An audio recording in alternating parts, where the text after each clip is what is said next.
আলুর পুর দিয়ে মজাদার বিকেলের নাস্তা। আসসালামু আলাইকুম, ফাতিয়াস কিচেনে সবাইকে স্বাগতম। তাহলে শুরু করা যাক। আগে থেকে 3টি মাঝারি সাইজের আলু কেটে সিদ্ধ করে নিয়েছি। এইবার তেলের মধ্যে দিয়ে দেবো পেঁয়াজ কুচি, কাঁচামরিচ কুচি, দিয়ে কিছুক্ষণ নেড়ে ছেড়ে দিয়ে দেবো স্বাদমতো লবণ, হাফ চা চামচ মরিচ গুঁড়ো, হাফ চা চামচ হলুদ গুঁড়ো, জিরা ধনিয়া 1 চা চামচ, কিছুক্ষণ নেড়ে ছেড়ে তারপর দিয়ে দিব ম্যাগি মশলা আর গরম মশলা দিয়ে ভালোভাবে মিশিয়ে নিব।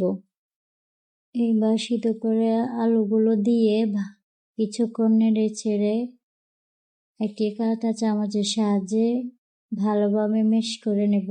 এমনভাবে মিশ করে নেব যাতে দানা ভাবটা না থাকে। তারপরে স্প্যাচুলা দিয়ে ভালোভাবে নেড়ে ছেড়ে নামিয়ে নেব। এবার রুটির জন্য একটা ডো তৈরি করে নেব। তার জন্য 2 কাপ আটা নিয়ে নেব, স্বাদমতো লবণ, কিছুক্ষণ মিশিয়ে এবার নর্মাল পানি দিয়ে ডোটা তৈরি করব। পানিগুলো একসাথে দিব না, অল্প অল্প করে দিয়ে, একেবারে শক্ত না একেবারে নরমও না, এরকম একটা ডো তৈরি করে নেব। তারপরে লেচি কেটে নেব যতগুলো হয়। এবার নর্মাল রুটি যেভাবে আমরা বানাই ওইভাবে রুটি বেলে নিব। রুটি বেলা হলে রুটির উপরে তৈরি করে রাখা আলুর পুর দিয়ে ছড়িয়ে একটা ভাঁজ দিয়ে দিব।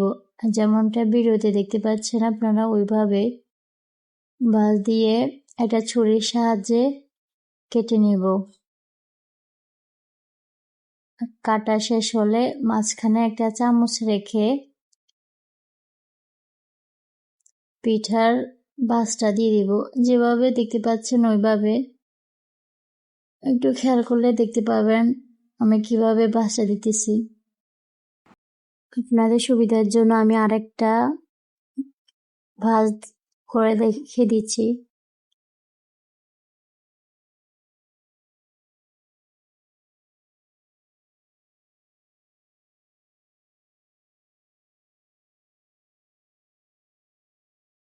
এখন একটি কড়াইতে তেল দিয়ে মাঝারি আঁচে তেলটা গরম হলে সবগুলো পিঠা দিয়ে দিব। আগুনটা বাড়া যাবে না, মাঝারি আঁচে পিঠাগুলো ভেজে নিতে হবে, না হলে উপরে লালচে ভাব চলে আসবে, ভিতরে কাঁচা ভাবটা থেকে যাবে। এখন লালচে ভাব হয়ে আসলে তেল থেকে উঠিয়ে নেব।